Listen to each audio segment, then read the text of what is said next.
So hi friends, welcome to our channel. Friends, మనకి intermediate క్వాలిఫికేషన్తో apply చేసుకునే విధంగా ప్రభుత్వ సంస్థలో ఖాళీగా ఉన్నటువంటి పర్మనెంట్ అసిస్టెంట్ లెవెల్ జాబ్స్కి సంబంధించి చాలా మంచి నోటిఫికేషన్ అనేది అధికారికంగా అయితే రిలీజ్ చేయడం జరిగింది. ఈ యొక్క పోస్టులకి సెలెక్ట్ అయినటువంటి క్యాండిడేట్స్కి 50,000కి పైగానే మనకి శాలరీ అనేది రావడం అయితే జరుగుతుంది. ఎటువంటి ఎక్స్పీరియన్స్ అంటూ కూడా ఏమీ కూడా ఉండాల్సినటువంటి అవసరం అయితే లేదు. మేల్ అండ్ ఫీమేల్ క్యాండిడేట్స్ ఇద్దరు కూడా ఈ యొక్క వేకెన్సీస్కి అప్లై అయితే చేసేసుకోవచ్చు. ఈ విధంగా ఇక నోటిఫికేషన్కి సంబంధించి టోటల్ డీటెయిల్స్తో పాటు అప్లికేషన్ ప్రాసెస్ అనేది కూడా చెప్తాను కాబట్టి స్కిప్ చేయకుండా ఎండ్ వరకు చూసి అప్లికేషన్స్ అయితే సబ్మిట్ అయితే చేసుకోండి. ఫస్ట్ టైం మన ఛానల్ని విజిట్ చేస్తున్నట్లయితే కనుక సబ్స్క్రైబ్ అయితే చేసుకోండి. అదేవిధంగా పక్కన వచ్చే బెల్ ఐకాన్ కూడా యాక్టివేట్ చేసి పెట్టుకోండి. ఫ్రెండ్స్, మీరు ఇచ్చేటువంటి లైక్స్ అలా ఎంకరేజింగ్ అండ్ మోటివేషన్గా ఉంటాయి కాబట్టి సో ప్రతి ఒక్కరు కూడా వీడియోని లైక్ చేసి మీ ఫ్రెండ్స్ అండ్ ఫ్యామిలీ మెంబర్స్కి అయితే షేర్ చేయండి. Friends, okay, let's start the video. So job details కనుక చూసుకున్నట్లయితే కనుక ఈ యొక్క నోటిఫికేషన్ ద్వారా మనకి టోటల్గా 4 డిఫరెంట్ టైప్స్ ఆఫ్ పోస్టులను అయితే రిక్రూట్మెంట్ అయితే చేయడం జరుగుతుంది. ఈ యొక్క ఉద్యోగాల్లో కొన్ని రకాల ఉద్యోగాలకి సంబంధించి ఎక్స్పీరియన్స్ అనేది అడగడం అనేది జరుగుతుంది. సో ఎటువంటి ఎక్స్పీరియన్స్ అనేది అవసరం లేకుండా మనము అప్లై చేసుకోదగినటువంటి పోస్టులను గురించి మాత్రమే ఈ యొక్క వీడియోలో మనం డిస్కస్ అయితే చేద్దాం. ఫస్ట్ ఆఫ్ ఆల్ ఈ యొక్క పోస్ట్కి ఎవరెవరు అప్లై చేసుకోవచ్చు అని చూసుకున్నట్లయితే కనుక ఆల్ ఇండియా నేషనల్ సిటిజన్స్ అందరికీ కూడా మనకి ఈక్వల్ ఛాన్సెస్ అనేవి ఇవ్వడం అనేది జరిగింది.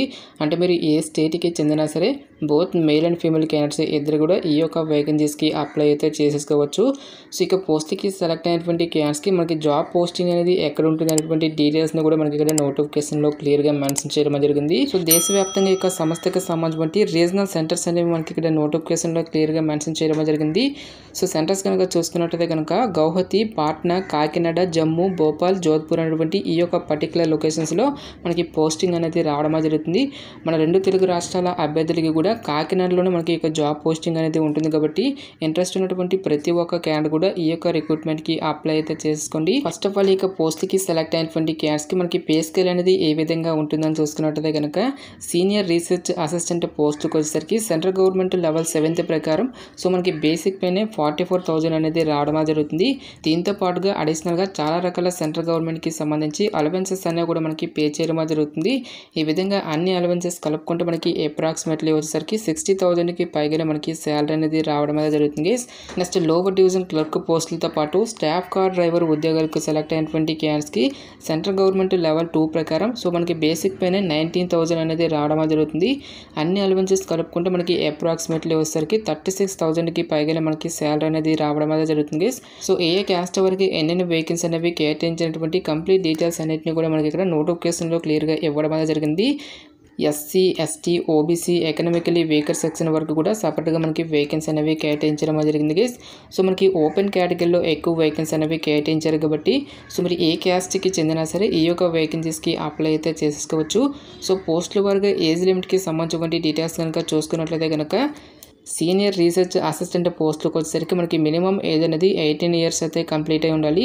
జనరల్ అభ్యర్థి అయినట్లే కనుక 30 years వరకు కూడా అప్లై అయితే చేసేసుకోవచ్చు. ఓబీసీ క్యాండిడేట్స్ అయినట్టయితే కనుక 33 years వరకు, ఎస్సీ, ఎస్టీ క్యాండిడేట్స్ అయినట్టయితే కనుక 35 years వరకు కూడా అప్లై చేసుకోవడానికి ఛాన్స్ అనేది కల్పిస్తూ ఉన్నారు. నెక్స్ట్ మనకి ఇక్కడ లోవర్ డివిజన్ క్లర్క్ పోస్టులకు వచ్చేసరికి 18 years to 27 years లోపు ఉన్నటువంటి జనరల్ క్యాండిడేట్స్ అందరూ కూడా అప్లై అయితే చేసేసుకోవచ్చు. నెక్స్ట్ మనకి క్యాస్ట్ వరకు కూడా ఏజ్ రిలాక్సేషన్స్ అనేవి అప్లికేబుల్ అయితే అవుతాయి. ఓబీసీ క్యాండిడేట్స్కి 3 years, ఎస్సీ, ఎస్టీ క్యాండిడేట్స్కి 5 years పాటు కూడా ఏజ్ రిలాక్సేషన్ అనేది కూడా ఇవ్వడం జరిగింది. నెక్స్ట్ స్టాఫ్ కార్ డ్రైవర్ పోస్టులకు వచ్చేసరికి 18 years to 25 years లోపు ఉన్నటువంటి క్యాండిడేట్స్ అందరూ కూడా అప్లై అయితే చేసేసుకోవచ్చు. నెక్స్ట్ మనకి క్యాస్ట్ వరకు కూడా ఏజ్ రిలాక్సేషన్స్ అనేవి అప్లికేబుల్ అయితే అవుతాయి. సో పోస్టుల వరకు ఎసెన్షియల్ ఎడ్యుకేషనల్ క్వాలిఫికేషన్ కనుక చూసుకున్నట్లయితే కనుక స్టాఫ్ కార్ డ్రైవర్ ఉద్యోగాలకు వచ్చేసరికి ఓన్లీ 8th class అనేది పాస్ అయితే సరిపోతుంది. అంటే మీరు 10th class అనేది పాస్ అయినా ఫెయిల్ అయినా సరే ఈ యొక్క జాబ్స్కి అప్లై అయితే చేసేసుకోవచ్చు. దీంతో పాటుగా మనకి హెవీ వెహికల్స్కి సంబంధించి డ్రైవింగ్ లైసెన్స్ అనేది కూడా మీకు ఉండాల్సి అయితే ఉంటుంది. నెక్స్ట్ ఒక వెహికల్స్కి సంబంధించి మైనర్ డిఫెక్ట్స్ అనేవి ఏవైతే ఉంటాయో సో ఒక మైనర్ డిఫెక్ట్స్ని మీరు ఫైండ్ అవుట్ చేసేటువంటి మీకు స్కిల్స్ అనేవి ఉండాల్సి అయితే ఉంటుంది గైస్. నెక్స్ట్ మీకు డ్రైవింగ్కి సంబంధించి అట్లీస్ట్ మనకి 3 years ఎక్స్పీరియన్స్ అనేది కూడా అడగడం జరుగుతుంది. నెక్స్ట్ దీంతో పాటుగా మనకి ఇంగ్లీష్ అండ్ హిందీకి సంబంధించి నాలెడ్జ్ అనేది కూడా మీకు ఉండాలి అని చెప్పేసి ఇక్కడ మనకి జాబ్ డీటెయిల్స్లోనే క్లియర్గా మెన్షన్ చేయడం జరిగింది. సో ఇక క్వాలిఫికేషన్స్ అనేవి ఉన్నట్లయితే కనుక ఈ యొక్క స్టాఫ్ కార్ డ్రైవర్ ఉద్యోగాలకి మీరు అప్లై అయితే చేసుకోవచ్చు. నెక్స్ట్ లోవర్ డివిజన్ క్లర్క్ ఉద్యోగాలకు వచ్చేసరికి 12th class pass or it's equivalent అని చెప్పేసి మెన్షన్ చేయడం జరిగింది. సో మీరు ఏ విభాగంలో మీరు ఇంటర్మీడియట్ అనేది పాస్ అయినా సరే ఈ యొక్క జాబ్స్కి మీరు అప్లై అయితే చేసేసుకోవచ్చు. ఎటువంటి ఎక్స్పీరియన్స్ అంటూ కూడా ఏమీ కూడా ఉండాల్సినటువంటి అవసరం అయితే లేదు గైస్. దీంతో పాటుగా మనకి ఇంగ్లీష్ లాంగ్వేజ్లో వచ్చేసరికి 35 వర్డ్స్ పర్ మినిట్, హిందీలో వచ్చేసరికి 30 వర్డ్స్ పర్ మినిట్ టైపింగ్కి సంబంధించిన స్కిల్స్ అనే మీకు ఉండాల్సి అయితే ఉంటుంది. సో ఇక 2 లాంగ్వేజ్లో ఏదైనా ఒక లాంగ్వేజ్లో మీకు టైపింగ్కి సంబంధించిన స్కిల్స్ అనేవి మాత్రం మీకు డెఫినెట్గా వచ్చి ఉండాల్సి అయితే ఉంటుంది గైస్. నెక్స్ట్ ఇక్కడ మనకి సీనియర్ రీసెర్చ్ అసిస్టెంట్ పోస్ట్లోకి వచ్చేసరికి ఎవరైతే సివిల్ కంప్యూటర్ ఇంజనీరింగ్ అనేటువంటి ఈ యొక్క విభాగాలలో బీఈ ఆర్ బీటెక్ అనేది కంప్లీట్ చేసినటువంటి క్యాడ్స్ ఉంటారో ఆ యొక్క క్యాడ్స్ మాత్రమే ఈ యొక్క జాబ్స్కి అప్లై చేసుకోవాల్సి అయితే ఉంటుంది. సో ఈ యొక్క క్వాలిఫికేషన్ అనేది మీకు లేనట్లయితే కనుక physics, chemistry, mathematics, hydrology, computer applications, health sciences అనేటువంటి ఈ యొక్క విభాగాల్లో మీరు పోస్ట్ గ్రాడ్యుయేషన్ డిగ్రీ అనేది కంప్లీట్ చేసినా సరే ఈ యొక్క జాబ్స్కి అప్లై అయితే చేసేసుకోవచ్చు. ఎటువంటి ఎక్స్పీరియన్స్ అంటూ కూడా ఏమీ కూడా ఉండాల్సినటువంటి అవసరం అయితే లేదు గైస్. నెక్స్ట్ ఈ యొక్క పోస్ట్కి సంబంధించి అప్లికేషన్ ప్రాసెస్ విషయానికి వచ్చినట్లయితే కనుక ఓన్లీ ఆన్లైన్లోనే అప్లై చేసుకోవాల్సి అయితే ఉంటుంది. అప్లికేషన్ ఫీజుకి సంబంధించిన డీటెయిల్స్ కనుక చూసుకున్నట్లయితే కనుక ఎస్సీ, ఎస్టీ, పీడబ్ల్యూడీ క్యాండిడేట్స్ ఎవరైతే ఉంటారో ఈ యొక్క క్యాండిడేట్స్ ఎటువంటి అప్లికేషన్ ఫీజు అనేది కూడా పే చేయాల్సినటువంటి అవసరం అయితే లేదు. ఈ యొక్క క్యాండిడేట్స్ అందరూ కూడా ఫ్రీగా అయితే అప్లై అయితే చేసేసుకోవచ్చు గైస్.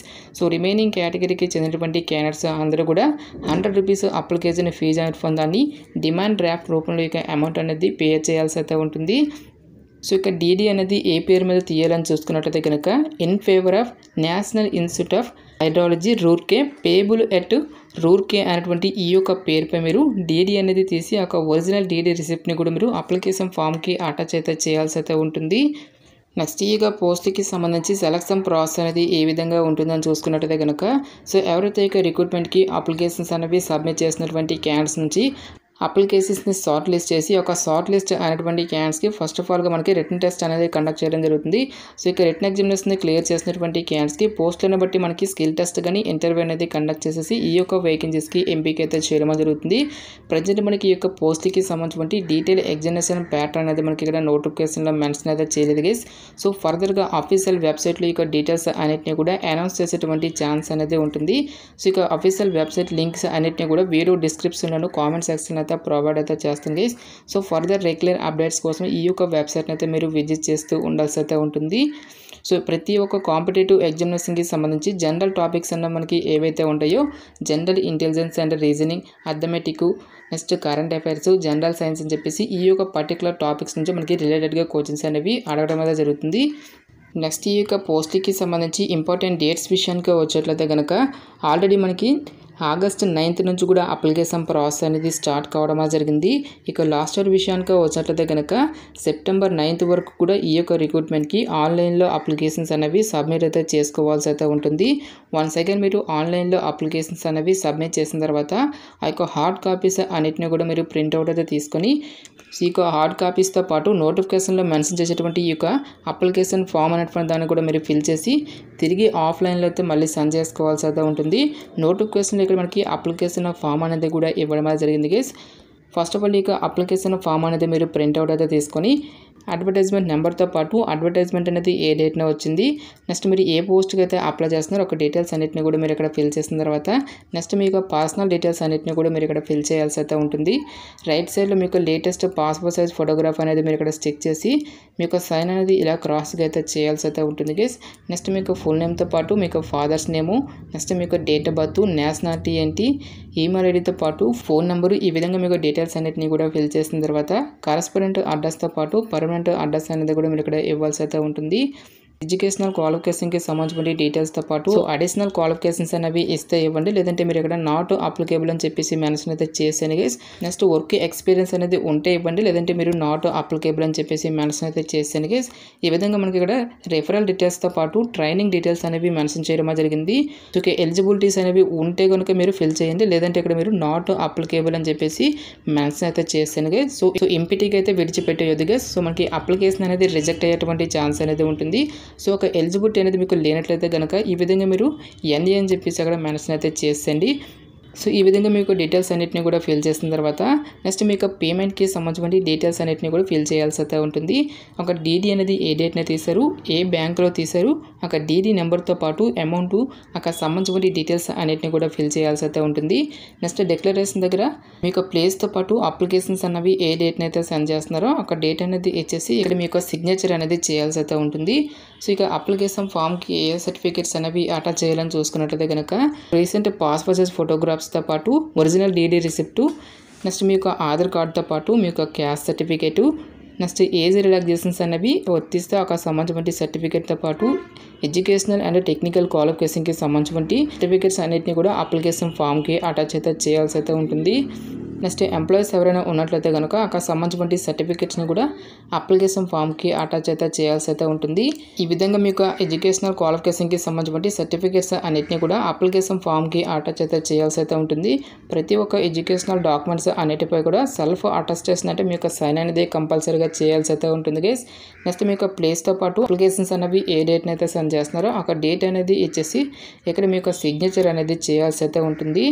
ఇక సర్టిఫికేట్స్ అన్నిటిని కూడా మీరు ఒక ఎన్వలప్ కవర్లో పెట్టేసి ఈ యొక్క ఎన్వలప్ కవర్పై టాప్లో వచ్చేసరికి application for the post of అని చెప్పేసి మీరు ఏ పోస్ట్కి అయితే అప్లై చేస్తున్నారో ఒక పోస్ట్ నేమ్ అనేది మీరు ఇక్కడ ఇవ్వాల్సి అయితే ఉంటుంది. లెఫ్ట్ సైడ్లో వచ్చేసరికి మీకు ఫ్రమ్ అడ్రస్ అనేది ఇచ్చేసి రైట్ సైడ్లో మనకి నోటిఫికేషన్లో ఏ అడ్రస్ అనేది ఇచ్చారో ఆ యొక్క అడ్రస్ అనేది మీరు ఇక్కడ ఫిల్ చేయాల్సి అయితే ఉంటుంది.